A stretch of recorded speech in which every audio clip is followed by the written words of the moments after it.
Kasih.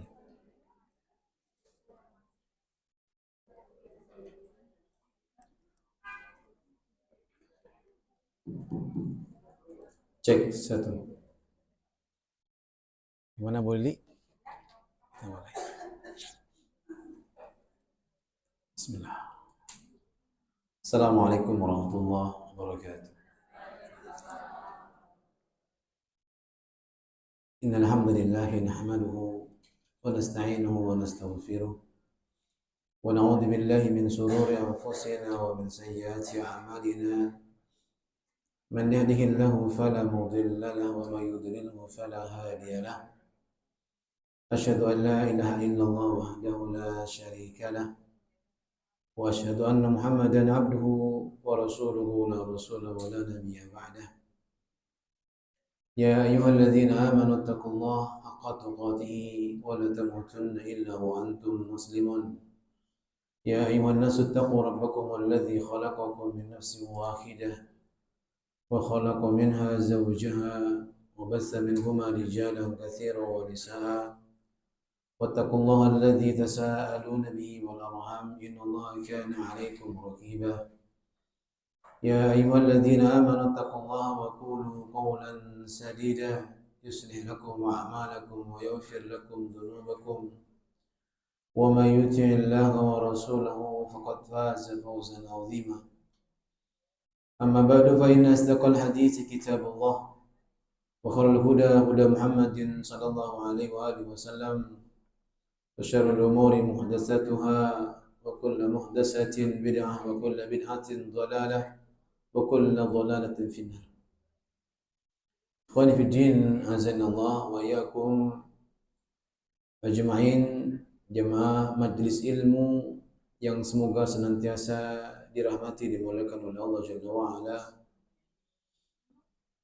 Alhamdulillah, kita bersyukur kepada Allah Jalla wa Ala di kesempatan kali ini setelah kita melalui satu bulan yang mulia, satu bulan yang barakah, yaitu Ramadan. Kita sudah berada di bulan Syawal. Tanpa terasa Ramadan cepat meninggalkan kita. Kalau diibaratkan orang yang baik, Ramadan kita ibaratkan dengan orang yang sangat baik, ya. Teman yang sangat baik, sahabat yang sangat baik. Perpisahan dengan sahabat yang sangat baik pasti akan dirasakan ganjal dalam kehidupan. Akan terasa hampa hidup kita tanpa dia. Itu kalau sahabat yang baik. Mana yang kemudian menjadikan dasar daripada sahabat yang baik sangat dirindukan oleh semua manusia, dan bahkan dia nyaman bersamanya. Sabda Nabi sallallahu alaihi wasallam, al-muslimu man salima al-muslimuna min lisanihi wa yadihi. Inilah hadis yang menunjukkan, kata Nabi sallallahu alaihi wasallam, seorang muslim yang baik adalah muslim yang tidak pernah membuat gelisah hati temannya, membuat galau hati saudaranya. Enak dipandang ketika dia bersamanya. Ya, duduk bersamanya rasanya nyaman. Ya, indah kehidupan, hilang rasa apa yang telah kita rasakan sebelumnya, kepahitan hidup ketika kita bersamanya. Itulah sahabat yang baik. Karena dia selalu menjunjung kehormatan saudaranya ketimbang kehormatan dirinya. Maka dia tidak akan pernah menyakiti saudaranya walaupun dengan lisannya maupun dengan tangannya. Ramadan, ya, kalau kita ibaratkan tadi sebagai sahabat yang baik, teman yang baik, ya, telah meninggalkan kita, Ibu. Ya, telah meninggalkan kita. Dan kita belum paham kita akan bertemu dengan bulan Ramadan atau tidak di tahun yang lalu. Tahun akan datang. Ada orang yang berdoa, sangat keras berdoanya kepada Allah Azza wa Jalla untuk bertemu dengan Ramadan. Tapi Allah Azza wa Jalla mengatakan waktumu sampai Ramadan tidak cukup. Maka diambil oleh Allah Azza wa Jalla. Sekarang tinggal penyesalan buat kita Mengapa kita tidak maksimalkan Ramadan tahun lalu? Ya, dengan ibadahnya, ya, dengan sholatnya, dengan qiyamnya, ya, dengan bahasa Arab itu qiyamnya, ya, qiraatil Qur'annya, sedekahnya dan lain sebagainya. Makanya ibu-ibu sekalian yang dirahmati Allah Azza wa Jalla, ya, kita bersyukur kepada Allah dari hasil Ramadan mudah-mudahan terlihat, ya, tercermin dalam kehidupan kita. Kita merupakan muslim yang terbaik di sisi Allah Azza wa Jalla. Dan Allah Azza wa Jalla menerima semua amal ibadah kita. Ya. Yang terpenting hal itu. Ya, bukan soal kita kemudian masaknya. Ya. Bukan soal kita menyiapkan minumannya. Akan tetapi minuman itu diterima apa tidak? Orang suka nggak dengan minuman itu? Orang senang nggak disajikan minuman yang kita sajikan? Itu saja. Karena semua orang bisa menyajikan minuman, bukan? Semua orang bisa menyajikan makanan, bukan? Semua orang bisa. Namun orang senang dengan apa yang kita berikan, itu lebih penting daripada minumannya. Ibadah, ya, yang kita kerjakan, itu memang keadaannya adalah beban buat kita. Saya mau tanya sama ibu, ibadah itu beban bukan? Sholat itu beban bukan? Yang jelas jawabannya. Saya masih terbawa, badan saya itu seperti masih mengawang-awang. Ya betul, karena saya habis Idul Fitri di sini ngisi, besokan harinya saya berangkat, dan itu saya betul-betul Lebaran tahun ini, karena ya 3 jam saya di ya Jalan Layang itu, jam 12 baru nyampe di area 57 atau berapa itu, saya sholat dulu di situ. Jadi betul-betul saya menikmati betul. Ya, makanya badannya masih begini-begini aja. Jadi ngeliat ibu tuh mesti ada 2 gitu. Alhamdulillah nggak 3. Ya. Coba, ibadah itu beban bukan? Hah? Saya ulang sekali lagi. Saya aja masih gini-gini masih on. Ibadah itu beban bukan? Perintah itu beban bukan? Perintah itu beban bukan? Kau bilang tadi enggak? Oh, sekarang lagi.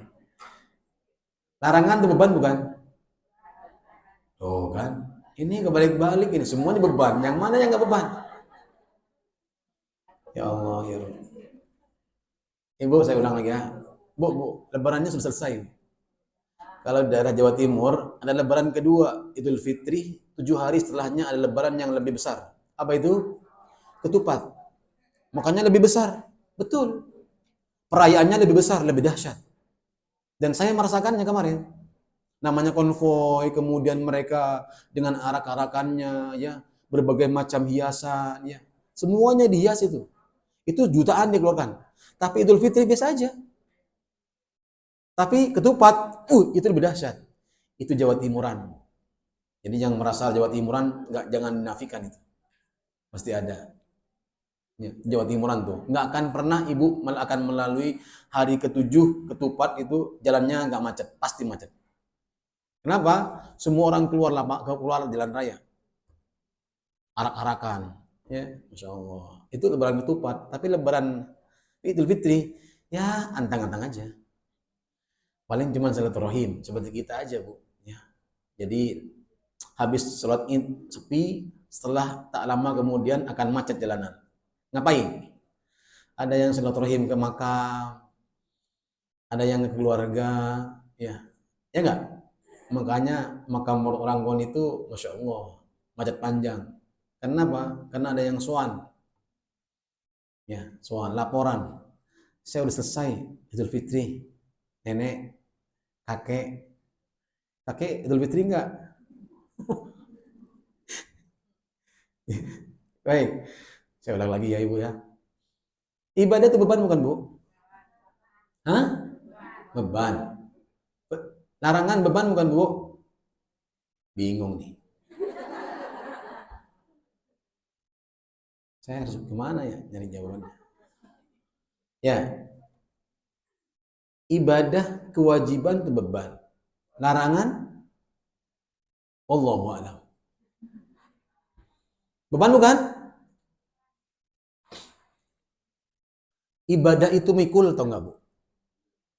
Ibadah itu mikul enggak? Mikul enggak? Ibu belajar mikul enggak? Loh, mikul kan? Mikul beban wajib ibu ketika belajar, setelah belajar harus paham, diamal ilmunya, beban itu. Beban enggak? Ya beban, jangan cuma nulis doang.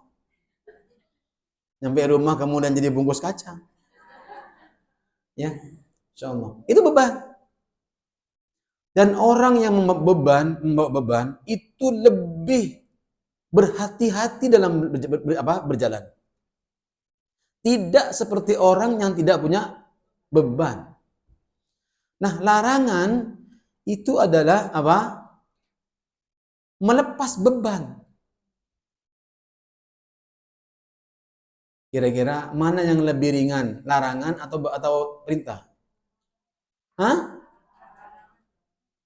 Yakin. Kan tadi saya udah bilang, larangan itu melepas beban. Ibu terlepas dari beban, enak nggak? Alhamdulillah, anak saya santrikan semuanya. Jadi saya bisa jogging, bisa bebas, dan sebagainya. Ya nggak? Berarti apa? Melepas sementara. Melepas sementara. Nah, larangan itu kata para ulama adalah melepas beban dari kehidupan kita. Maka seharusnya orang yang Muslim yang baik adalah ketika dia berhadapan dengan larangan, dia berbahagia. Kenapa? Karena bebannya dilepasin. Kata Nabi SAW, jangan sholat ya kamu sebelum berwudu. Beban nggak itu? Beban, maka dilepasin. Wudu dulu sebelum sholat. Larangan noleh kanan kiri kalau sholat. Suruh lepasin, kata Nabi, lepasin. Jangan kamu noleh-noleh. Kalau mata kamu kemana pandangannya? Ke kiblat. Maka orang yang istiqomah menghadap kiblat, ya, tempat sujud kita, itu berat apa ringan? Berat apa ringan? Berat. Makanya kita seringkali pengen noleh kanan kiri. Ya. Kenapa? Karena kita terbebani, ya. Seharusnya kita bisa noleh kanan kiri, sekarang nggak boleh. Karena larangannya adalah nggak boleh, maka kita melepas bebannya, ya jangan noleh. Paham di sini ya? Jadi apa Ibu? Ternyata kita sholat beban buat kita. Kita memikul amanah dari Allah Azza wa Jalla untuk melaksanakan apa? Sholat dengan baik. Coba lihat surah Al-Mu'minun. Ada yang pertama coba, baca. Masih buka Qur'annya ini. Sudah Ramadan sudah berlalu, tapi udah kan hafal. Qad aflahal mu'minun.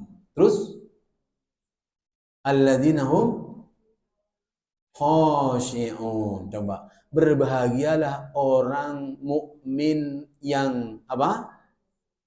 Qad aflahal mu'minun. Siapa orang mukmin yang berbahagia? Jawabannya apa? Ayat keduanya, alladzina hum fi salatihim khashi'un. Orang yang melepaskan bebannya untuk noleh ke kanan dan ke kiri. Artinya apa? Khusyuk. Pintu kebuka, terdengar. Anak berisik, kita galau. Itu namanya apa? Nggak khusyuk. Nyamuk lewat, kita tangkap. Boleh nggak?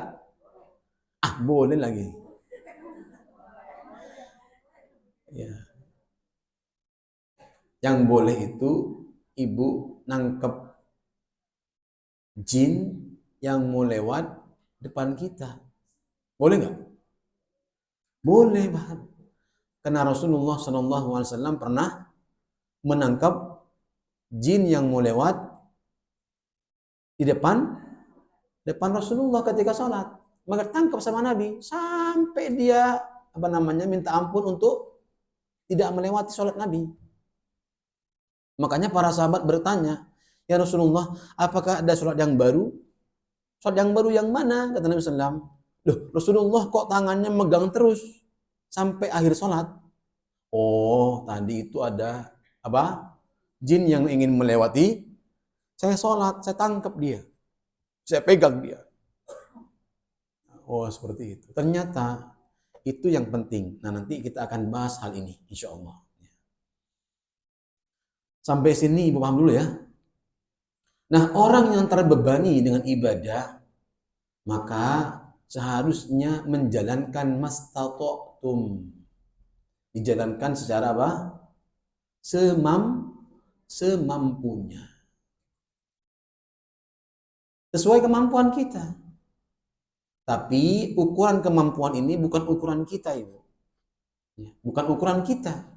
Saya nggak mampu sholat duhur berjamaah, ya udah di rumah aja misalnya. Itu bukan begitu.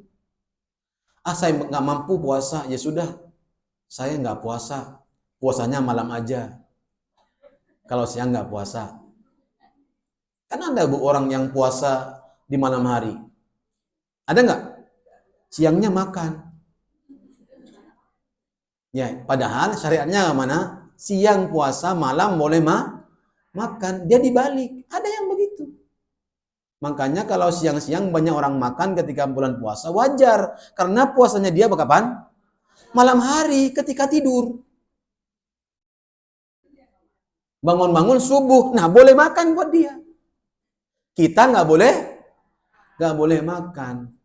Jadi kita terbebani dengan perintah Allah Azza wa Jalla, namun beban yang kita pikul ini akan kita laksanakan dan akan berdampak kepada kita yang luar biasa. Makanya Ibu yang dirahmati Allah Azza wa Jalla, ya. Baik, coba lihat di depan ini. Di sini ada sudah saya tuliskan di sini. Kita bahas sekilas tentang bolehkah kita sholat sambil duduk. Kemana itu kok melompat-lompat? Cepat kali. Tadi kemana Ibu? Ya Allah. Oke lah.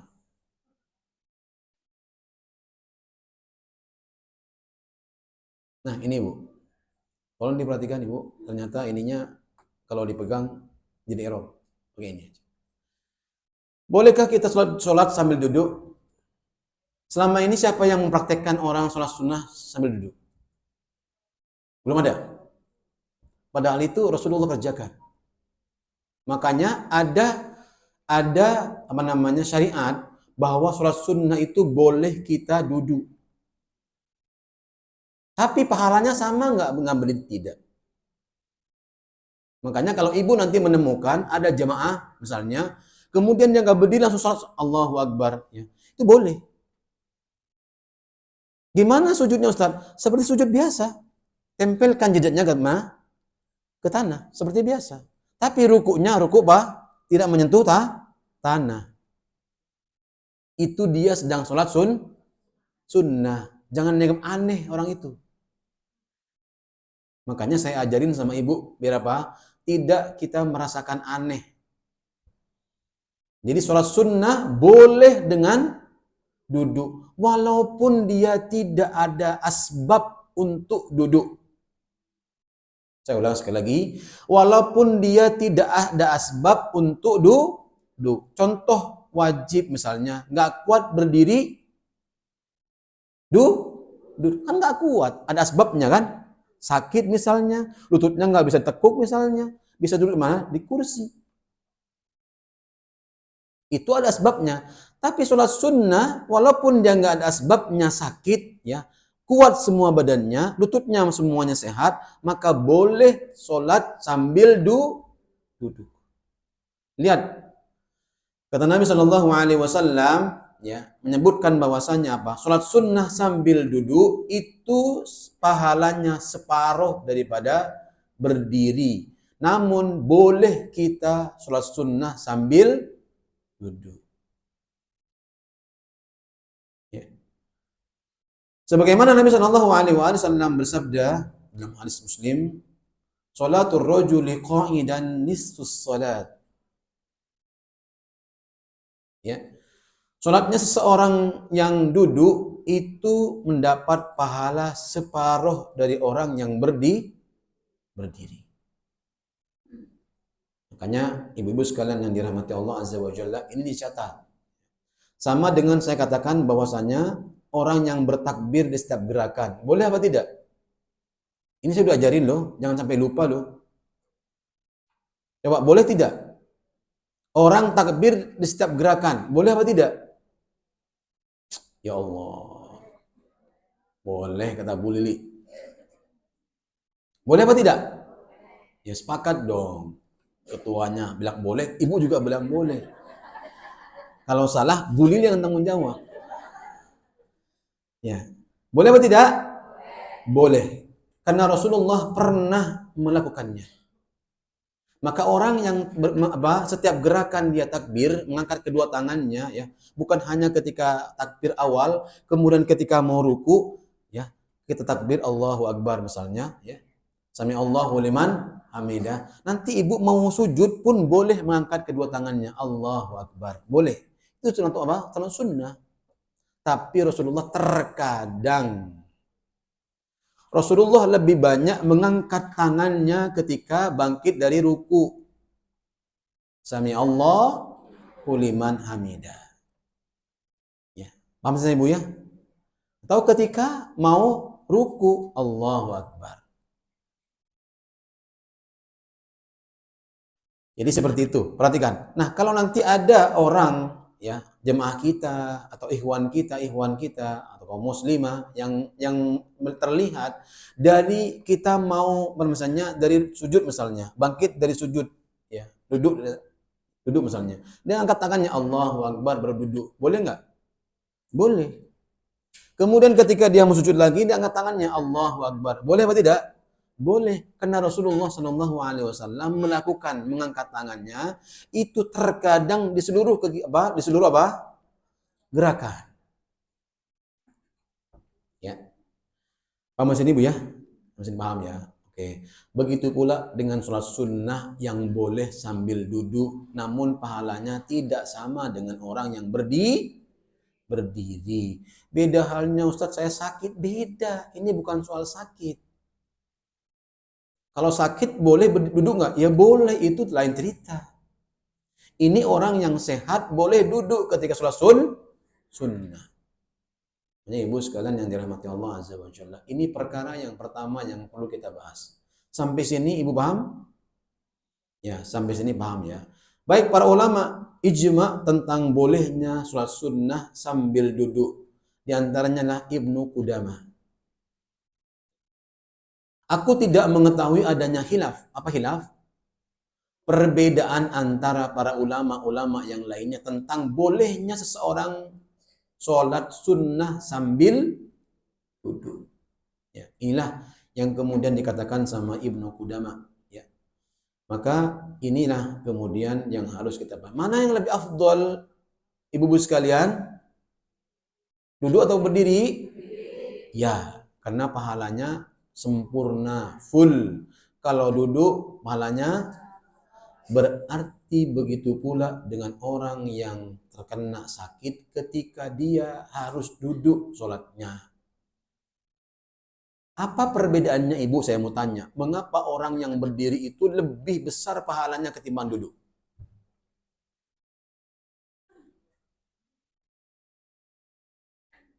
Bingung. Padahal jawabannya sudah saya sederhanakan tadi. Mengapa orang yang berdiri sama duduk itu pahalanya lebih besar yang berdiri? Hah? Satu orang aja, jangan bareng-bareng. Jangan Bu Lili.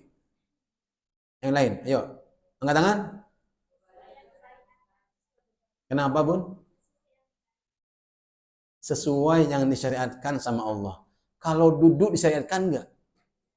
Iya kan boleh. Berarti betul, tapi bukan betul benar. Ya. Coba yang lain, coba lain. Ya, baik, coba. Lebih berat bebannya berdiri ketimbang, ya betul. Sekarang gini Ibu, ya. Saya contohkan, ya. Ibu duduk di kursi gini. Dengan Ibu berdiri begini, mana lebih berat?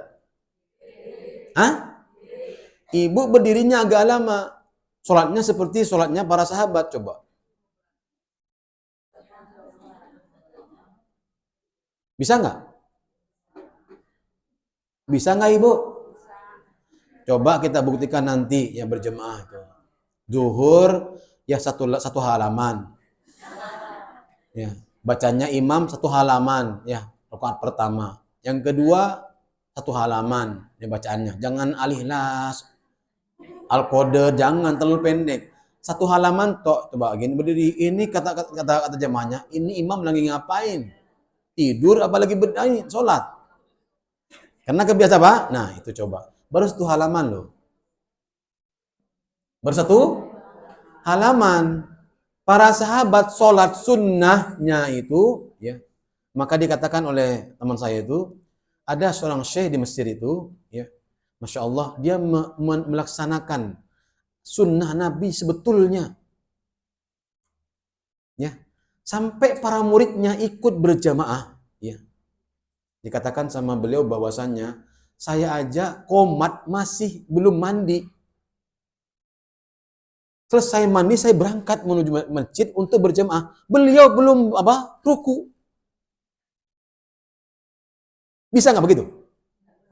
Masa sih? Coba bayangkan Bu.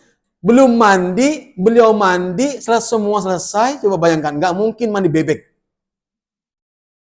Pasti pakai sabun. Ya. Sudah sampai masjid, beliau belum ruku. Sampai saya berdiri lama pun beliau belum ruku. Akhirnya teman saya mengambil bagian untuk keluar dari jemaahnya. Bayangkan Ibu, kalau maghrib sampai menjelang isya baru berhenti sholatnya. Berapa jam? Baru setengah jam. Yang benar, isya sampai maghrib cuma setengah jam.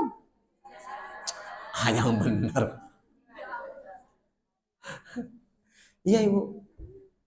Coba bayangkan bagaimana isya'nya sampai sholat, masuk sholat tahajud.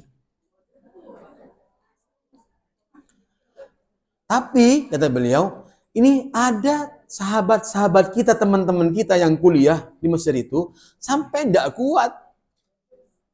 Maka beliau hanya sekali masuk masjid untuk bersama beliau. Berikutnya tidak. Kira-kira kalau di Indonesia, ya, ada imam seperti ini kira-kira? Kira-kira jemaahnya ada nggak? Karpetnya doang yang nonton. Atau ada Ustaz, tapi semuanya tiarap duduk. Nah, ini Ibu. Jadi Masya Allah, ternyata keinginan mereka untuk mendapatkan surga, pahala diterima oleh amal ibadahnya diterima sama Allah, itu lebih mereka utamakan di sisi Allah Azza wa Jalla. Bagaimana kita bayangkan Nabi SAW yang dijamin surganya oleh Allah, sholatnya luar biasa. Terus kita ingin mengikuti Nabi, dari mana ekornya? Sholat isya kelamaan aja udah bubar. Sholat isya nih, cari nih masjid nih dekat-dekat nih. Ya, yang kira-kira nggak panjang, pasti nyarinya yang nggak panjang. Milih itu. Apalagi sholat subuh. Ya, sholat subuh. Sholat subuh itu sunnahnya, masalahnya ada seorang asatid nih menyampaikan di umumnya. Ada seorang imam katanya, seorang imam yang pamer hafalannya ketika menjadi imam. Saya nggak perlu sebutin namanya, pasti Ibu tahu. Ini Masya Allah sampai jemaah nih share di grup. Ini orang paham apa kagak ini? Kalau nggak paham, suruh pahamin. Ya, masa sholat jadi imam, Masya Allah, yang dibaca itu yang panjang-panjang. Yang orang bahkan nggak hafal sama sekali. Ente nggak hafal. Coba bayangkan coba. Nggak boleh nggak ngomong begini? Kira-kira menyelesaikan Nabi nggak? Sangat. Nabi itu dan para sahabatnya kalau sholat tarawih dari mana? Isya sampai menjelang sahur. Baru berhenti. Apakah Nabi sok-sokan? Mentang-mentang Nabi. Ya enggak? Berani ngomong gitu kita? Waduh, songong betul kita. Enggak boleh. Nabi dan para sahabatnya bukan sok-sokan. Tapi dia karena takut amal ibadahnya nggak diterima sama Allah. Kita kepedean. Bacanya apa? Trikul tok. Coba bayangin. Masya Allah, sholat subuh maunya yang rakaat keduanya yang pendek. Alhaakumut takasur. Tidur di kasur. Coba bayangin, masa Bu sholat subuh sama dengan sholat maghrib sih? Nggak level banget kita. Coba, pengen minta surga bersama dengan Nabi, tapi bacanya trikul. Bisa nggak? Bisa nggak, Bu? Bisa nggak, Bu? Kok ragu jawabannya? Bisa. Ya, bisa apa? No. Coba bayangkan, karena kita terlalu pede dengan ibadah kita. Nabi, para sahabat, para ulama-ulama tidak pede dengan ibadahnya. Makanya Ibu, sholat itu jangan merasa pede sudah tahunan sholat. Kadangkala banyak gerakan yang tidak seharusnya dilakukan oleh seorang muslim ketika sholat dikerjakan sama dia. Di antaranya apa? Bergerak tidak ada asbabnya. Batal kalau 3 kali kata Syafi'i. Ibu betulin kancing nih. Buka kancing. Mukenaknya digini-giniin. So, misalnya ini contoh ya. Kan kadang begini nih. Nggak nyaman digini-giniin. Begini-gini sendiri, roknya diginiin kan. Itu batal nggak? Batal Ibu. Kecuali mukenaknya Ibu melorot. Ya. Saya pernah bercerita sama Ibu kan. Ada orang peziarah dari Jakarta. Tahu Jakarta mana nggak tahu. Jakarta mana wallahu a'lam. Pokoknya daerah sinilah. Ziarah ke Kudus. Itu mukenaknya kan sebawahan tuh. Melorot sampai kelihatan tuh kolornya. Mohon maaf nih Bu ya. Tapi dia karena mungkin takut batal. Nggak diperbaiki.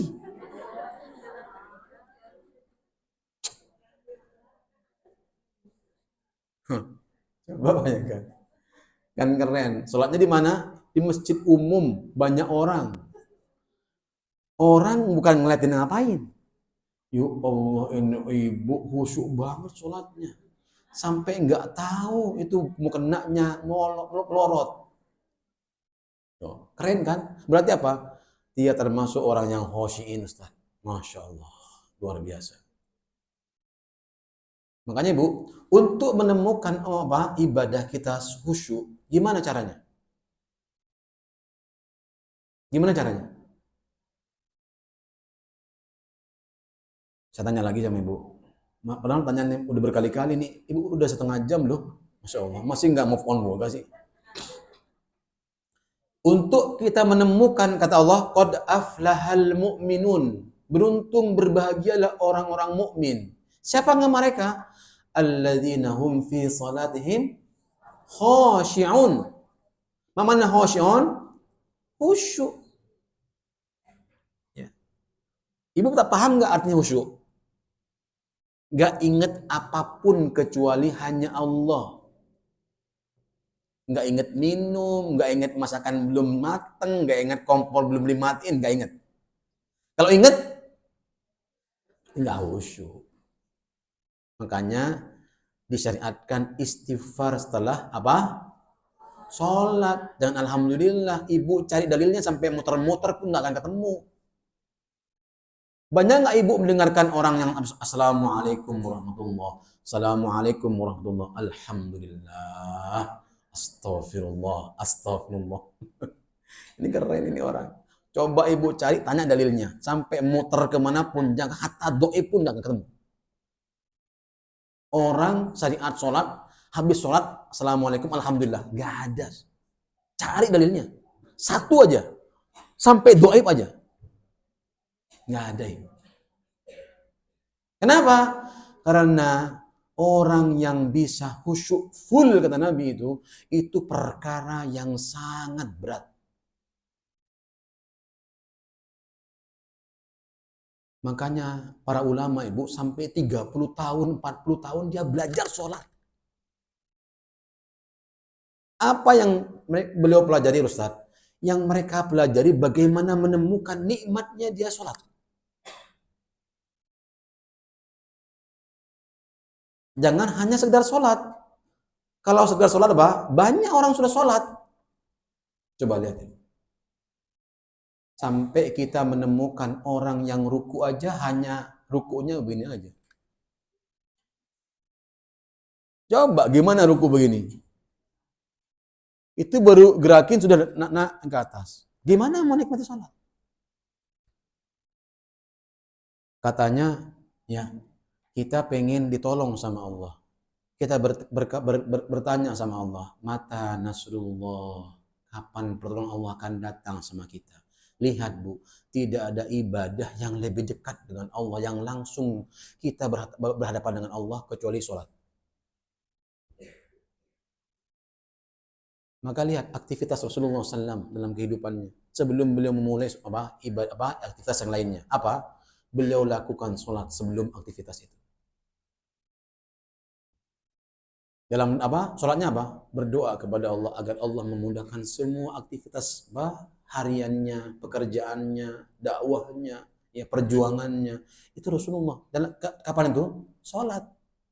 Bahkan hatta ingin perang saja, Nabi sholat dulu nggak? Sholat dulu. Kita mau kerja, buru-buru mau sholat. Apa yang dikejar? Langsung ngomong kesiangan katanya. Masa saban hari kesiangan, Bu? Atau saban hari? Tiap hari kesiangan mulu. Kalah sama ayam berarti dong. Ya. Nih, perhatikan Ibu ya. Makanya Ibu sekalian yang dirahmati Allah Azza wa Jalla, inilah yang pertama yang perlu kita bahas. Yang kedua adalah banyaknya orang yang tidak menggunakan sutroh ketika sholat. Tahu sutroh? Pembatas. Seberapa tinggi Ibu kira-kira? Kalau Ibu lihat dalam hadis itu adalah seukuran anak panah. Anak panah pendek atau panjang? Hah? Pendek atau panjang? Ibu jangan ragu-ragu. Anak panah pendek atau panjang? Ada nggak anak panah begini ukurannya? Nggak ada. Panjang berarti? Segini nggak? Lebih panjang lagi. Boleh nggak segini? Boleh segini. Ya, makanya Rasulullah SAW menancapkan anak panahnya untuk menjadi sutroh. Sutroh itu adalah pembatas antara hamba ketika dia sholat. Supaya apa? Tidak dilalui oleh orang-orang yang ingin lewat. Nah, sutrohnya makmum itu siapa? Imam. Maka ibu boleh kemudian dilewati. Jangan temannya batal dihalangi untuk lewat. Bahkan dipermudah untuk lewat. Langsung geser. Jangan gini terus. Kamu lewat. Saya pernah sekali batal jadi imam. Ya, baru 1 rakaat. Ya. Saya keluar, saya tarik imam yang di belakang. Saya pasangin ininya. Jemaah pada bingung, ini kok suaranya beda? Biar paham bahwasanya batal sholat itu boleh kita keluar dari jemaah langsung menuju belakang. Makanya para jemaah langsung membuka safnya, memberikan saya lewat. Nah itu benar. Ya. Kita kadang-kadang goko aja. Ini orang ini apa sih? Gitu kadang-kadang. Kita tuh kadang-kadang begitu sih. Coba bayangkan, dalam sholat aja kita mau berantem. Gimana di luar sholat, Bu? Disenggol dikit? Madura itu. Ya, paham Bu? Makanya apa? Pentingnya kita untuk sholat ketika munfarid sendiri dengan sutro. Apa sih manfaatnya diantaranya adalah di antara manfaatnya sutro itu adalah untuk meningkatkan rasa khusyuk dalam sholat. Sehingga pandangan kita, contoh nih Ibu ya, saya berikan contoh di tembok ini. Tembok ini kan luasnya. Jaraknya Ibu, ya kira-kira Ibu sujudnya sempurna sujudnya. Rukuknya sempurna, sujudnya sempurna. Jangan sampai terlalu dekat juga. Nggak sempurna namanya. Jadi jaraknya sempurna. Seperti ini sempurna nggak? Sempurna ini, sudah. Jadi ketika Ibu sujud, apa yang nggak boleh nempel? Apa yang nggak boleh nempel ketika sujud? Oke, pertama tangan. Tangan dengan apa tangan? Tuh, bingung kan Ibu nih. Belum berapa bulan, Coba dengan apa? Dengan tanah. Seperti ini. Ini nggak boleh nempel. Kalau nempel, maka Ibu seperti binatang sholatnya. Diangkat. Yang suka nempel, ya. Kebiasaan ngepel Ustaz, ya sudah, enggak apa-apa. Tapi kalau sholat jangan ngepel. Ya, diangkat tangannya. Yang kedua yang nggak boleh nempel ketika sujud apa? Ya Allah, ini tidur apa? Yang nggak boleh nempel ketika sujud apa? Yang kedua? 1, 2, 3. Dada lagi. Nempel kemana dadanya? Ya Arab. Apa sih? Ya Allah. Apa Bu? Perut dengan apa? Ya, paha dengan perut nggak boleh nempel. Apalagi? Apalagi? Ya, apalagi Bu? Ini apa nih? Ya, nempel kemana? Dengan apa? Dengan tangan. Ya, karena ibu-ibu kadang-kadang kalau perempuan berbeda, enggak berbeda, semuanya buka. Ya. Sama semuanya, kira-kira anak kambing bisa lewat. Kata Nabi kalau sujud itu ketiaknya sampai kelihatan. Makanya jangan malu-malu dibuka ketiaknya ketika mau sholat. Allah nggak malu kok. Bahkan sempurna sholatnya. Malu Ustaz. Makanya masalahnya ibu pakai daster dalamannya. Dasternya apa? Buntung lagi. Ya itu masalah. Makanya ibu pengen dibuka, takut ketiaknya kelihatan. Nggak dibuka, nggak sesuai dengan sunnah. Caranya gimana? Ganti baju. Ya, solusinya. Paham sini? Makanya ibu, yang dirahmati Allah Azza wa Jalla, inilah beberapa kesalahan-kesalahan yang harus kita pahami. Makanya sutroh pun sama. Ya, yang kira-kira berjarak antara kita segini jaraknya dengan sutroh itu. Dengan kepala kita. Sehingga kita kalau kurang untuk ternyata nempel ini, ya nggak sempurna paha ketika sujud, maka majuin sedikit. Ustaz gimana kalau berjemaah? Ya, ternyata kita sering nyundul pantatnya orang. Ibu terlalu ekstrim berdirinya. Ya, betul nggak Bu? Karena ibu coba bayangkan kalau ibu berdirinya gimana cara berdirinya coba? Gimana berdirinya Bu? Apa yang diangkat duluan? Hah? Kepala duluan? Oh iya. Coba ibu kalau sujud, yang mana yang diangkat duluan? Nah, udahlah. Kita duduk nih, mau berdiri. Yang mana suruh berdiri duluan? Ibu kalau begini, palanya orang duing, pasti itu. Pasti otomatis tuh. Nah, gimana caranya? Ibu palanya harus di atas terus. Nggak boleh di bawah. Ibu mau nopang ke tanah boleh, ya, tapi Rasulullah menopang ke tanah. Sini. Boleh ibu berdiri kalau kuat, boleh lah. Ternyata boleh. Kuat gak ibu? Masih kuat katanya. Berdirinya pelan-pelan begini-gini. Makanya yang paling mudah, yang ringan adalah topangin tangannya aja. Terus, ibu duduk begini aja, terus langsung berdiri. Kan gampang. Kira-kira saya bisa nyentuh belakang nggak? Enggak. Makanya ibu hati-hati. Temennya kesundul palanya. Boleh minta maaf nggak? Bu minta maaf, jangan songong. Saya pernah di Al-Ikhlas sekali saya Al-Ikhlas. Ini orang pantat dulu manyun ke sini, kepala saya di sini, tidur, astagfirullahaladzim. Alhamdulillah orang itu nggak langsung jatuh. Kan bahaya Bu nyusup tuh. Kenceng kan misalnya Bu. Duing, kan kenceng dia. Makanya Ibu jangan milih sub kedua. Karena kita suka dipantatin. Coba bayangin. Makanya Rasulullah, para sahabat berlomba-lomba sub pertama. Bebas kan Bu? Iya. Itulah keutamaan sub pertama. Tapi sudah diberikan keutamaan, Masya Allah, yang daftar cuma dikit. Semuanya pengen masbukin. Masbukin? Ya, telat. Coba bayangin.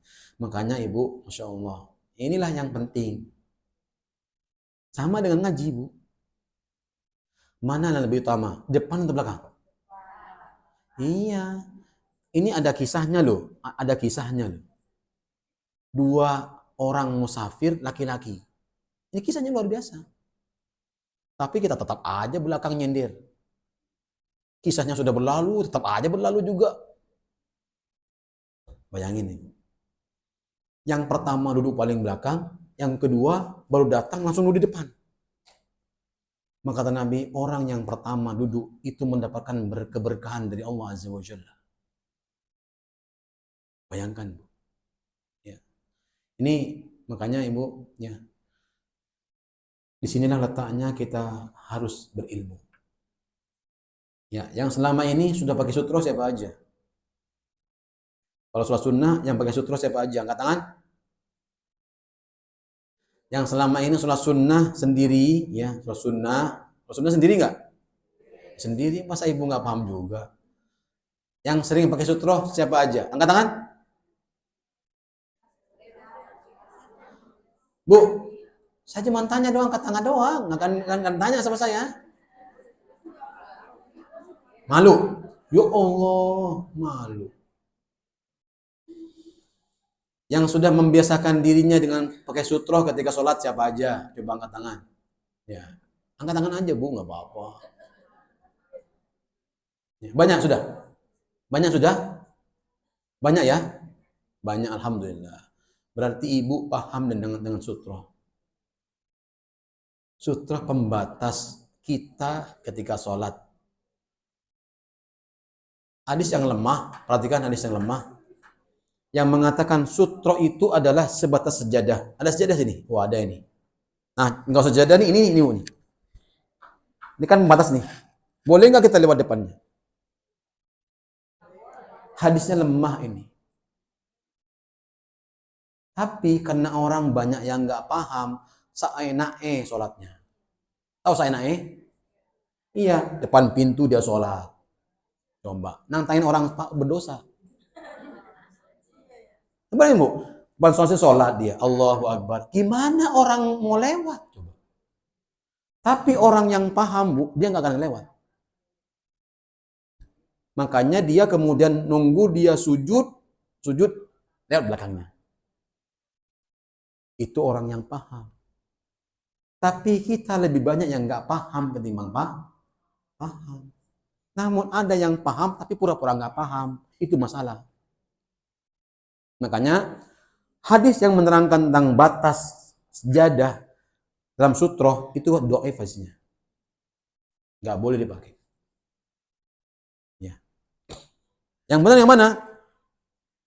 Setinggi apa? Anak panah.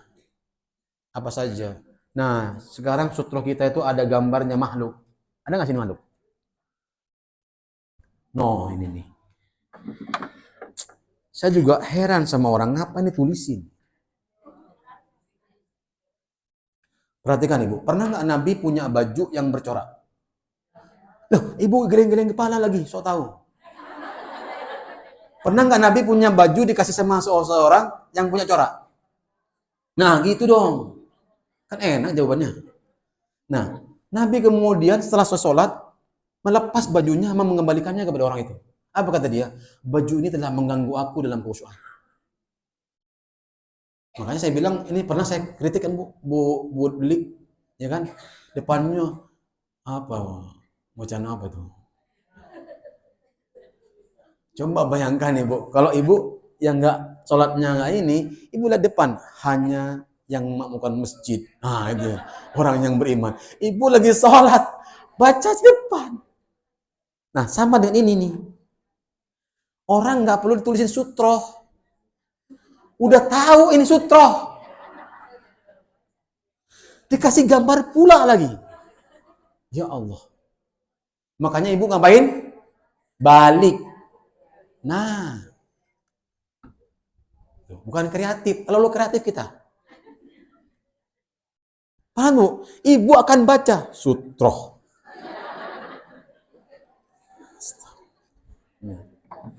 Mohon maaf Ibu ya, saya bukan ngeritik, tapi memang begitu nyataannya. Ya, makanya kenapa kok orang membuat bacaan itu padahal nggak perlu ditulis? Karena orang pengen tahu bahwasannya ini sutroh. Ya, makanya Ibu sekalian yang dirahmati Allah Azza wa Jalla, sutroh itu pembatas, segitulah besarnya. Ada yang lebih pendek, ada yang lebih pendek. Ya, seginilah cukup. Kalau tabur ulama, kalau memang kamu nggak punya apa-apa, peci kamu taruh aja depannya. Terpaksa nggak? Terpaksa. Agar apa? Agar tidak membuat orang yang lewat berdosa. Lihat, ya. Kita bacakan hadis Nabi Shallallahu Alaihi Wasallam. Idza shalla ahadukum falyusalli ila sutratin, ya. Wal yadanu minha.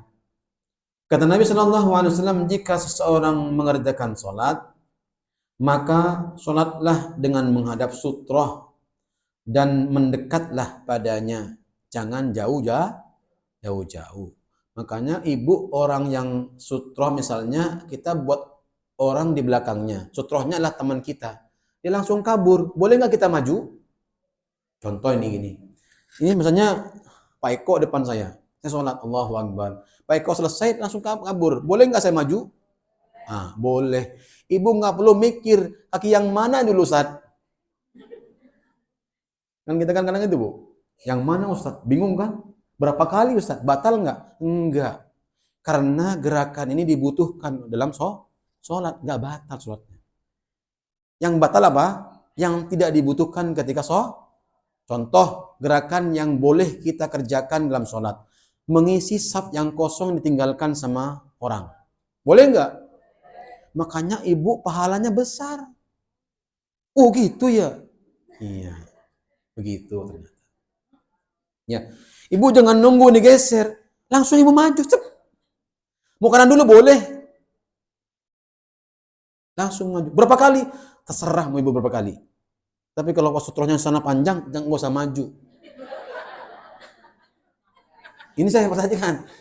Jangan Ibu belajar sutroh nanti jauh sana langsung maju juga. Jangan. Udah, kita pasrahkan sama Allah aja sudah. Kenapa? Karena awalnya kita pakai sutroh manusia. Teman kita. Ternyata teman kita nggak paham juga. Ditinggalin kita. Yang paham Bu, nggak mungkin ninggalin kita. Dia duduk sampai dia tahiyat, baru dia pergi. Paham di sini? Ya. Makanya Bu, ya jangan percaya sama makhluk Bu. Ya, baik, kita teruskan. Ya. Ada juga hadis Nabi Shallallahu Alaihi Wasallam, ya. Kata Nabi Sallam, sutratul rajuli fi shalah as-sahmu, wa idza shalla ahadukum falyastatir bi sahmin. Mana sahmun? Anak panah. Jadi kalian boleh dengan anak panah. Anak panah kecil atau besar? Ya kecil. Ya seginilah. Tancapkan. Cep. Boleh nggak pakai lidi? Nah, kita kan gitu akalnya. Ada aja yang pengen. Ya, Ibu pikir-pikir aja sendiri. Ya. Jadi anak panah. Kenapa kok anak panah, Ustaz? Kan nggak bisa kalau di masjid. Itu zaman Nabi anak panah karena masjidnya tidak ada keramiknya. Kalau Ibu pakai anak panah tancepin sampai kapan nggak bakal nusuk. Jadi kita jangan pernah berangan-angan yang lain-lain.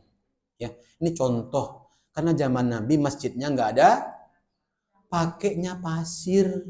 Makanya kalau sujud pasirnya nempel di jidat. Orang yang tidak mau sujud kepada Allah, ya, itu orang yang tidak mau ketemu sama tanah. Pun tanah nggak mau ketemu sama dia. Sekarang kalau tanah nggak mau ketemu sama dia, sama kita, yang nggak mau sujud, kira-kira ketemu dengan siapa kita mati?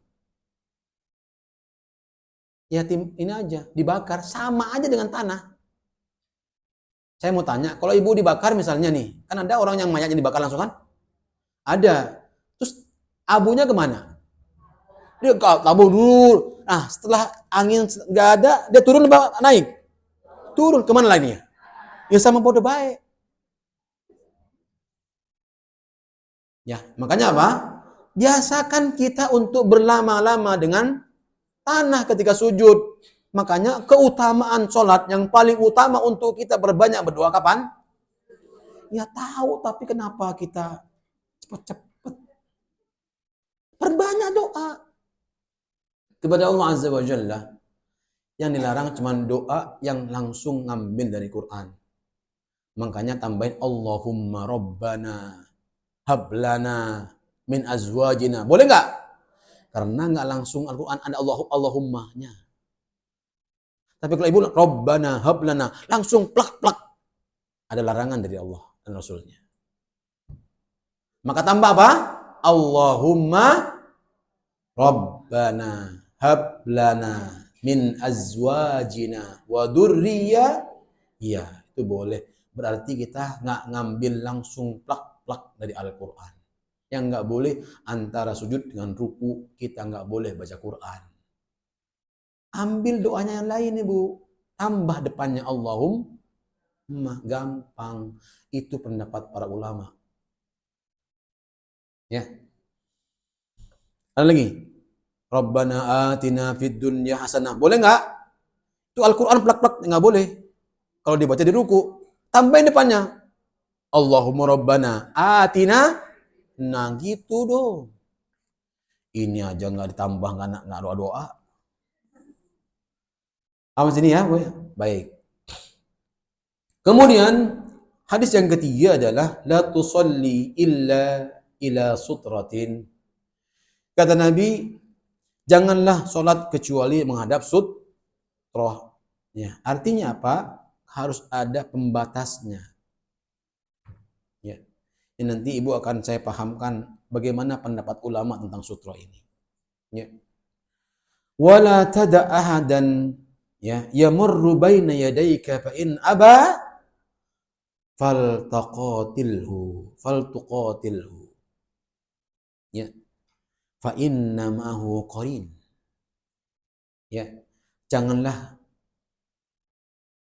sholat kecuali menghadap sutroh. Wala tada ahadan, dan jangan biarkan seseorang yang mau melewati kita sholat. Maka cegahlah dengan sungguh-sungguh dia. Ya. Ada orang yang dicegah ya, begini, salaman. Konyol nih orang kan. Ada nggak? Ada, saya pernah gitu. Saya giniin, dia salaman, ngajak salaman.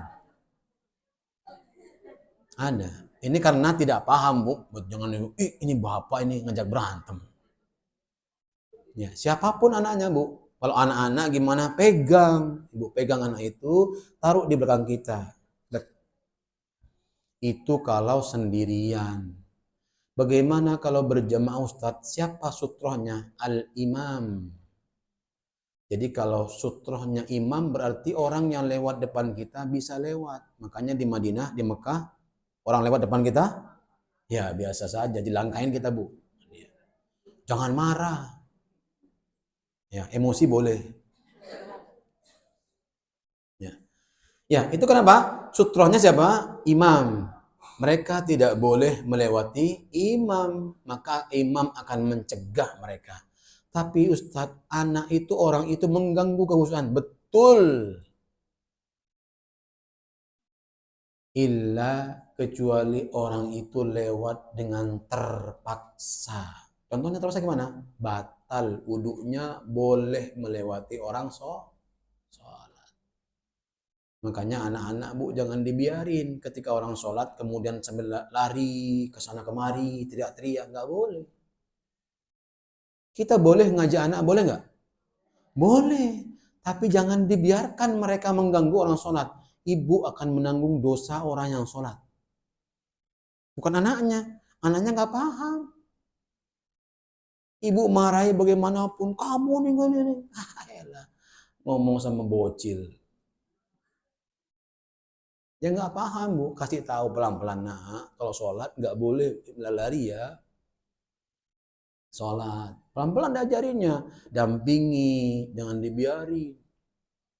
Kita kan nggak cari selamat diganggu anaknya, suruh ke masjid. Paham nggak? Kita cari selamat diganggu anaknya suruh ngapain? Suruh ke masjid. Di masjid ngapain? Ganggu orang sholat. Jangan harap ibu nggak dapat dosanya. Tetap dapat dosanya anak itu. Makanya dampingi. Sebagaimana Pak Al-Imam Al-Bukhari, Imam Syafi'i didampingi sama orang tuanya, ditungguin dia. Itu kan enggak nunggunya sambil main gadget. Ya itu beda itu. Zaman kita beda gitu Bu. Jadi anak kita nggak belajar, kita main gadget. Kapan didoainnya? Ya.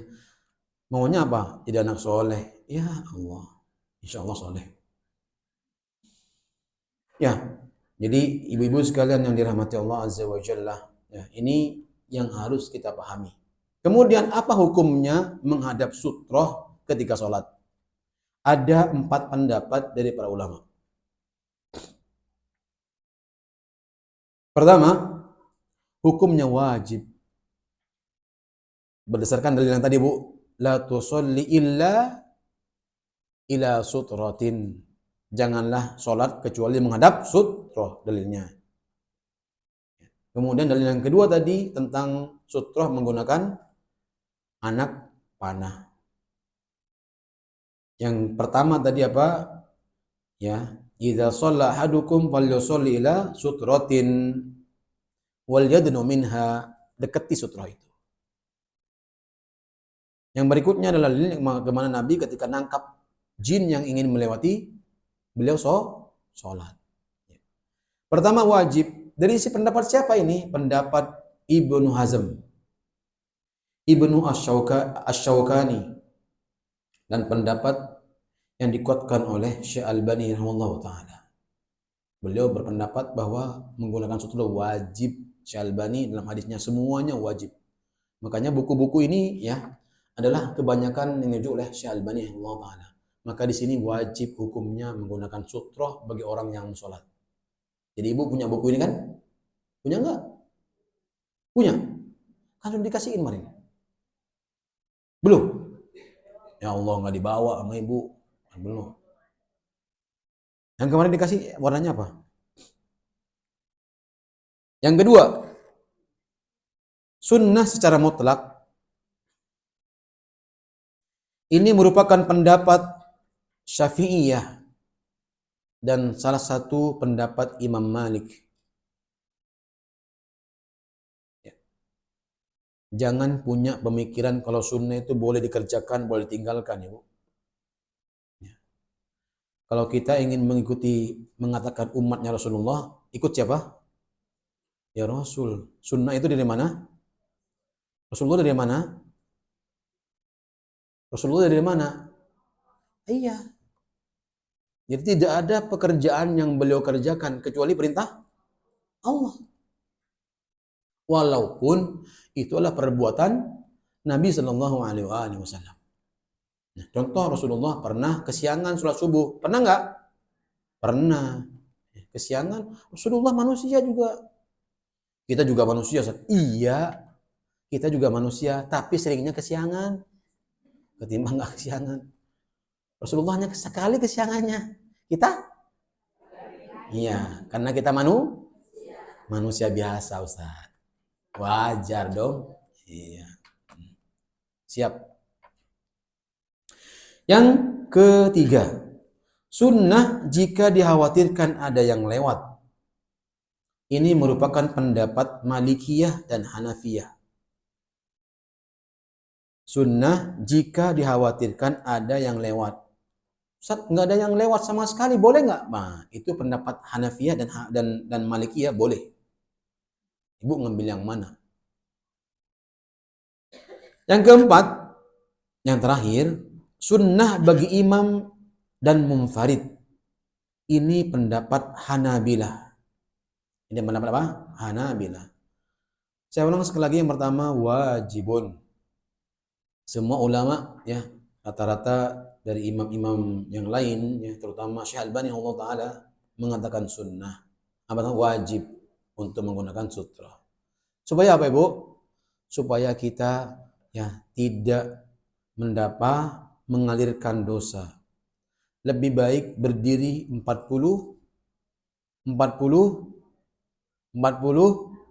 ya ketimbang melewati orang sholat. Ya. Sanggup Ibu berdiri? Ya, nggak sanggup. Orang setengah jam aja nggak sanggup. Ya, baik. Ibu sekalian yang dirahmati dimuliakan Allah Azza wa Jalla, ini yang bisa Ana sampaikan pada kesempatan ini.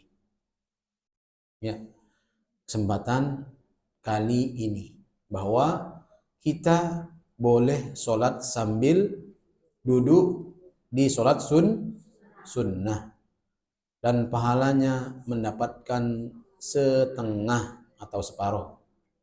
Yang kedua, ya, hendaknya setiap muslim atau muslimah yang ingin sholat sunnah untuk menghadap sutroh, ya, agar sholat yang dia kerjakan tidak diganggu atau dilewati oleh orang-orang yang hendak ingin lewat. Sampai pakotilhu, jika dia maksa maka bunuhlah dia. Bukan berarti Ibu bawa pedang langsung tebas, bukan.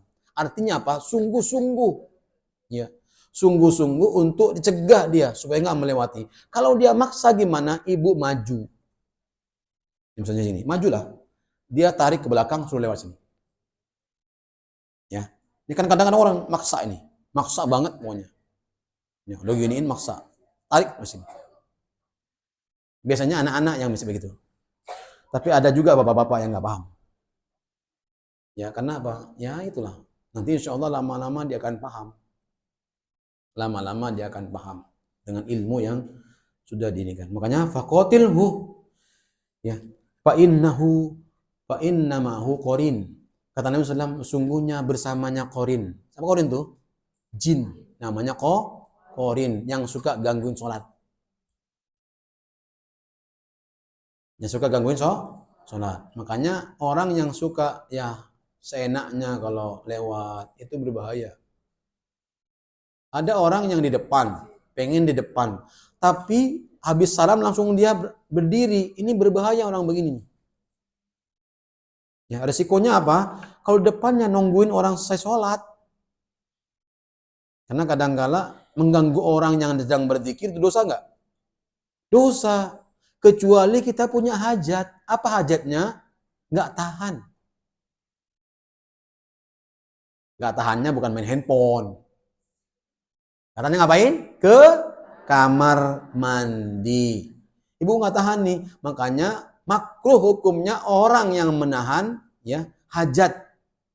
Baik itu yang berupa gas ozon, kentut, ya, maaf nih.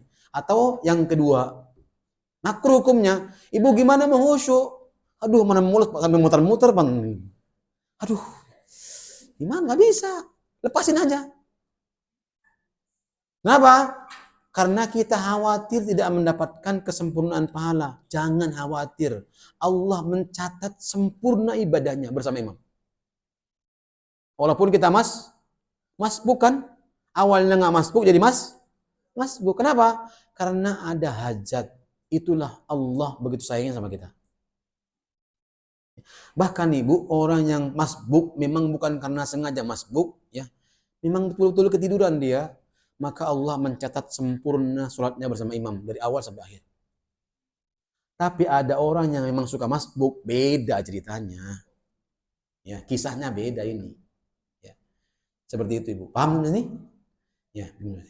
Ada pertanyaan kira-kira sebelum berhenti? Silakan Ibu. Waalaikumsalam.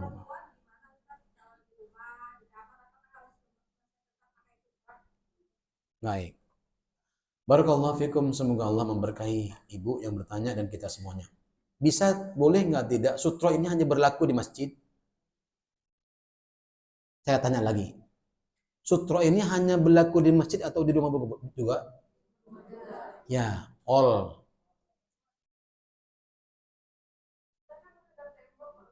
Iya kan sutro namanya. Iya. Jadi sutro itu boleh menatap tembok Ibu.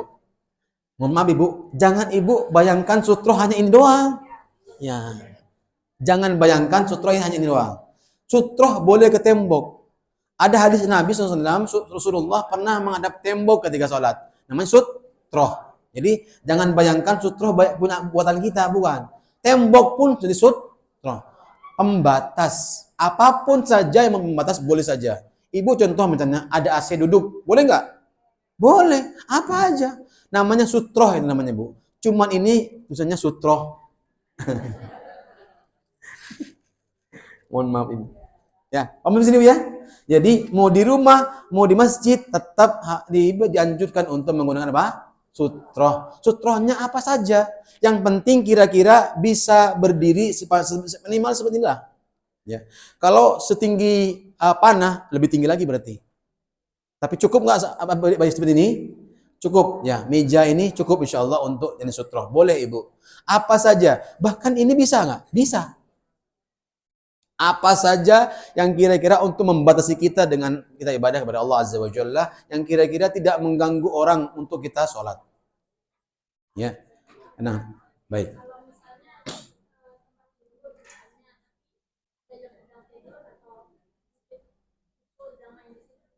Baik. Barakallahu fikum. Semoga Allah memberkahi Ibu dan kita semuanya yang bertanya. Ibu, Rasulullah ketika sholat atau qiyamul lain di masjid atau di rumah? Kamarnya sempit atau luas? Ya, bahkan disebutkan sampai ketika beliau ingin sujud, mengangkat kakinya Aisyah naik ke kasurnya dulu. Saking minimalisnya. Rumah yang dimiliki sama Nabi SAW. Orang yang paling disayang sama Allah. Orang yang akan membuka surga pertama kali. Rumahnya seperti itu. Maka kita bersyukur punya rumah. Jangan maunya gede-gede mulu. Pertanggung jawabnya juga gede. Makanya Ibu, saya minta sama Ibu, saya sampaikan, buat mihrab di rumahnya. Apa mihrab? Tempat kita ibadah, khusus untuk ibadah, bukan main game. Kalau bisa, mihrabnya pakai AC, kamarnya boleh pakai kipas. Jangan dibalik. Ya. Kan kita dibalik kadang-kadang. AC-nya, rumahnya, kamarnya ber-AC, mihrabnya pakai kipas. Akhirnya kita nggak betah sholatnya. Maunya ke kamar. Maka kesimpulannya mihrabnya hanya sekedar mihrab, sholatnya di mana? Nah, itulah masalah. Ya. Ibu, jadi bukan kita nyaman beribadah dengan Allah. Kenapa? Karena kita bermunajat kepada Rabb yang telah memberikan segala-galanya buat kita. Lama bercinta dengan Allah. Itu lebih Allah cintai ketimbang ibu kita lama bercinta dengan iler kita di kasur. Ya enggak? Rasulullah punya kasur enggak, Bu? Seperti kita punya? Enggak punya, Ibu. Bahkan Abu Bakar mengatakan, wahai Rasulullah, aku belikan kau kasur. Jangan pakai anyaman-anyaman kurma ini. Kalau bangun, membekas di tubuhnya. Itu Rasulullah. Kata Rasulullah, tidak.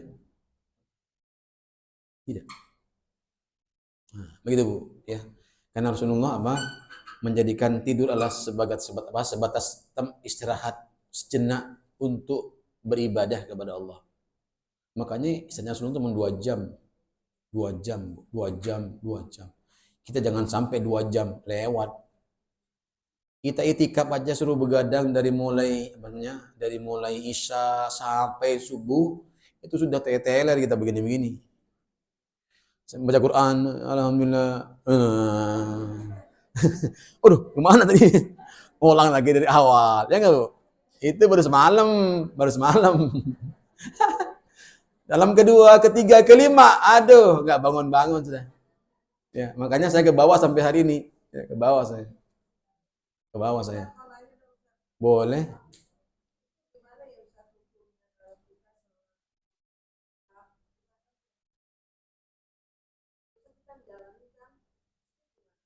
Gimana Bu?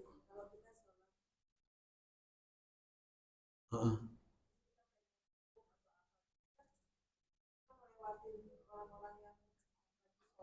Iya. Wah, langsung dijawab Bu, nggak apa-apa katanya Bu. Duluan nih. Masya Allah, luar biasa. Barakallahu fikum Bu, Masya Allah. Bagaimana? Semoga Allah memberkahi Ibu dan kita semua yang bertanya. Ibu, ya, sutroh imam, jamaah, makmum, itu adalah imam. Yang nggak boleh kita melewati imam. Maka di Mekah, itu imam yang sutrohnya. Ya, kan itu keliling Bu, ya? Keliling nggak? Iya, karena kita boleh motor kalau di sana. Kalau di sini nggak boleh motor Bu. Ya. Orang sholat berhadap-hadapan hanya di tempat satu. Di mana? Di Mekah. Jadi ibu di sana, saya di sini. Ibu di sana. Berhadapan sama kita, ya nggak? Nah, hanya di Mekah. Kita di sini nggak boleh. Jangan coba-coba. Ya, jangan coba. Jadi, artinya apa? Karena kita mengelilingi Ka'bah, ya nggak? Mengelilingi Ka'bah. Nah, bagaimana dengan orang yang memang ibu tadi berhalangan, punya syariatnya hajat untuk keluar dari saf, tidak berdosa ibu, tidak berdosa. Ibu tidak terkena dosa lebih baik berdiri 40, ya, agar tidak melatih orang yang sholat. Tidak, karena ibu punya hajat hal itu. Kalau ibu kemudian batal, maka hendaklah keluar dari apa? Sholatnya. Jangan nunggu sampai selesai. Ya, rugi. Jangan nunggu. Nggak apa-apa melewati orang sholat. Dia pasti paham. Kalau kita batal, pasti paham. Dia akan ngasih jalan. Dia akan ngasih jalan. Tidak mengapa. Tidak berdosa insya Allah. Inilah pendapat.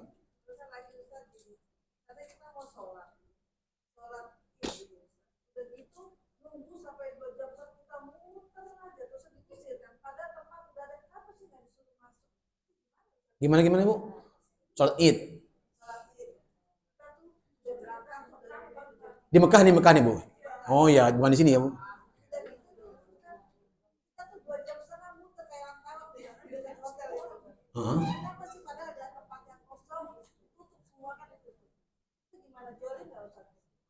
Baik, barakallahu fikum. Jemaah yang paling terkenal ngeyel, ala jemaah? Nah, itu jawaban tahun. Ya. Kenapa? Di Saudi atau di Mekah itu, di Madinah atau di Mekah, itu sudah disiapkan khusus buat perempuan. Tapi jemaah Indonesia pengen dempet sama suaminya. Ya. Ini enggak juga. Ya. Namun biasanya nih Bu ya, kenapa diusir? Biasanya itu khusus buat laki-laki. Makanya orang laki-laki itu kadang-kadang diusir ketika dia di perempuan. Jadi sebaliknya, laki-laki akan diusir kalau dia menempati tempatnya.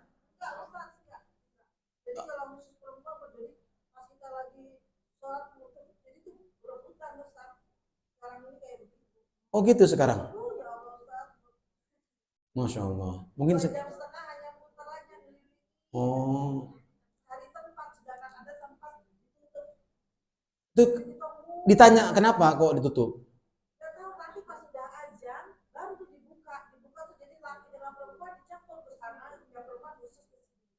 Masya Allah. Luar biasa. Ya, ternyata ibu untuk beribadah di Mekah itu ternyata mahal harganya ibu. Apa mahalnya? Ibu diuji kesabarannya. Pertama itu. Makanya Di Madinah, di Mekah terutama ya, yang paling banyak itu di Mekah, ya biasanya agak ruwet ya, di Mekah biasanya. Karena itu semua lini orang pasti bisa masuk kemana aja. Semua lini ya pasti bisa masuk. Bahkan bisa kita berdampingan dengan istri kita. Enggak, maksudnya kalau sudah terpaksa kan ibu tadi bilang maksudnya.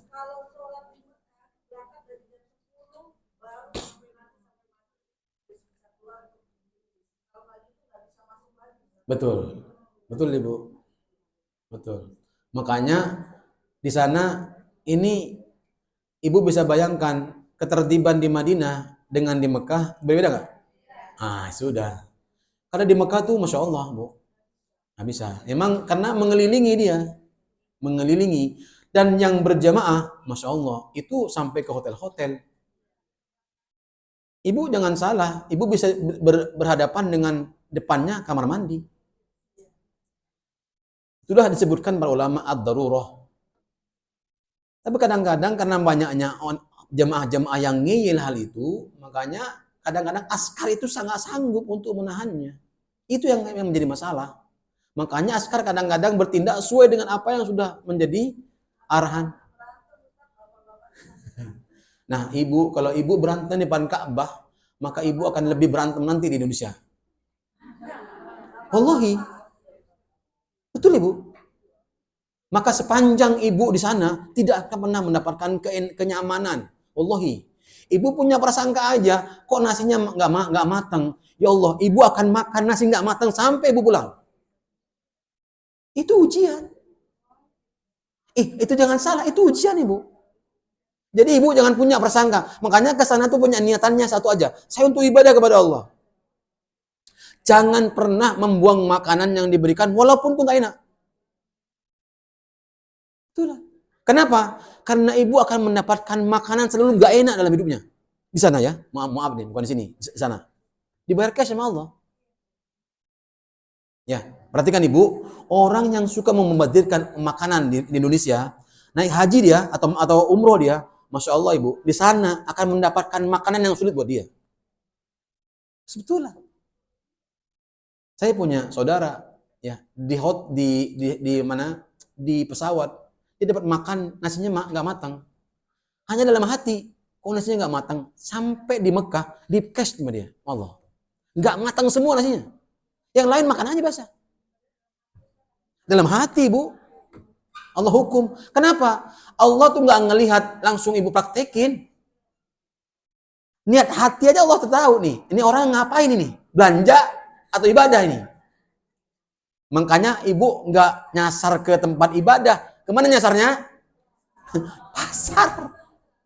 Iya, kalau pasar hafal yang paling murah yang mana?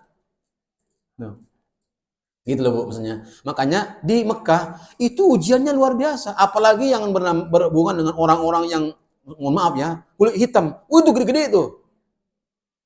Ya, makanya saya nggak berani nyium Hajar Aswad berhubungan dengan perempuan, sudah menghalangi yang laki perempuan. Aduh, saya nggak berani dah.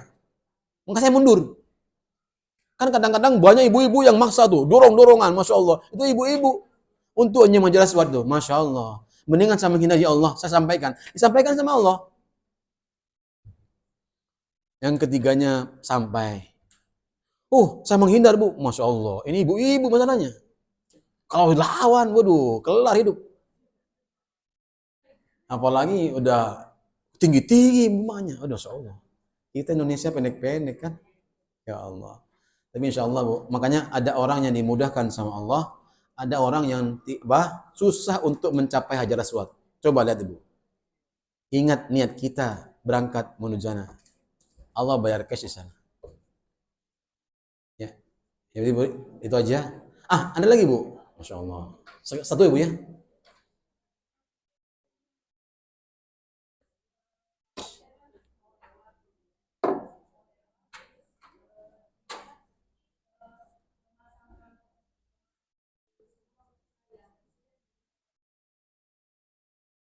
Baik. Barakallahu fikum. Kata Ibu boleh. Semoga Allah memberkahi Ibu dan kita semua yang mendengarkan. Ibu, orang yang baik, Muslim yang mengerti, memahami, maka memang seperti itu seharusnya. memberikan sutroh buat kita. Sehingga apa? Sehingga dia tidak terkena dosa melewati orang yang sholat. Contoh misalnya ibu sholat nih, langsung diambilkan sutroh sama dia. Nah, sutrohnya ini kan, udah ada tulisannya sutroh misalnya. Nah, ibu ambilkan. Ini ibu. Saya lewat depannya. Nah, saya nggak berdosa ibu. Boleh ibu. Itu orang yang paham. Tapi tidak semua orang yang paham ibu. Lewat baik. Kenapa ibu?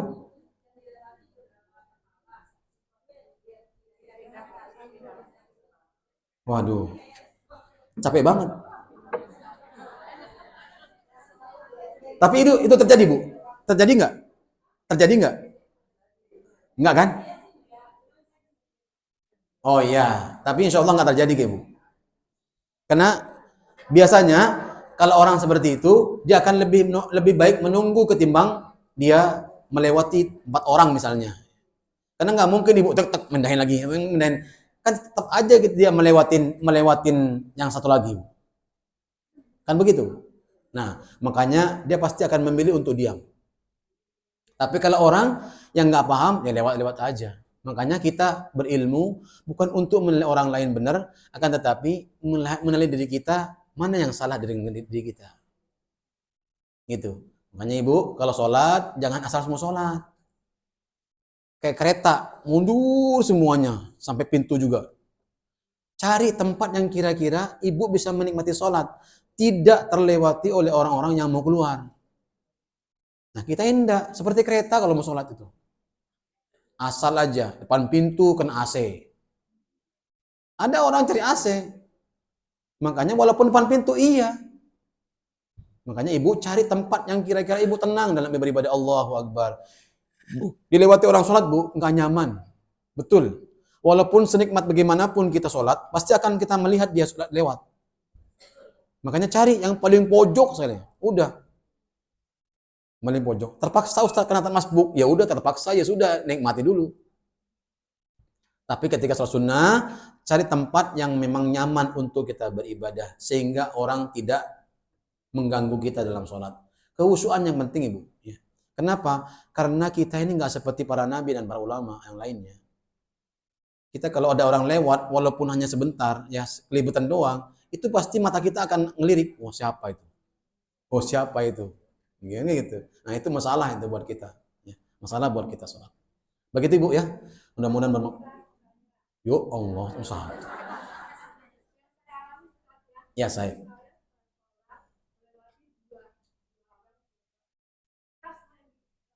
Oh pakai tas. Oh ya nggak apa-apa bu.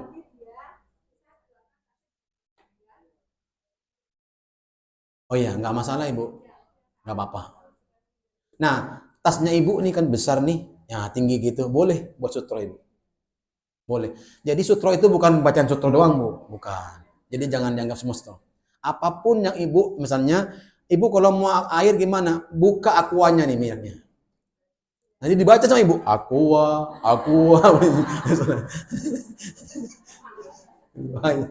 Ya bu ya. Dibuka ininya. Dibuka, airnya tetap berikanlah karena kalau nggak ada airnya, ibu nanti goyang-goyang ininya. Dibuka. Jadi apapun yang bisa ibu gunakan untuk sutroh, boleh ibu gunakan. Bahkan hatta tas ibu boleh digunakan untuk sutroh. Boleh. Ya. Jadi begitu bu ya, paham ya? Ya, insya Allah mudah-mudahan kepahaman ini menjadi amal buat ibu dan kita semuanya. Dan kita amalkan dalam kehidupan insya Allah. Jadi semakin sempurna ibadah kita, semakin kita dekat dengan pertolongan Allah Azza wa Jalla. Dan semakin dekat surga kita di sisi Allah Azza wa Jalla. Sekali lagi, semoga Allah menerima amal ibadah kita. Taqabbalallahu minna wa minkum. Taqabbal ya karim insyaallah. Barakallahu fikum. Kita tutup dengan doa majlis subhanakallah bihamdik asyhadu an la ilaha illa anta astaghfiruka wa atubu ilaik. Assalamualaikum warahmatullahi wabarakatuh.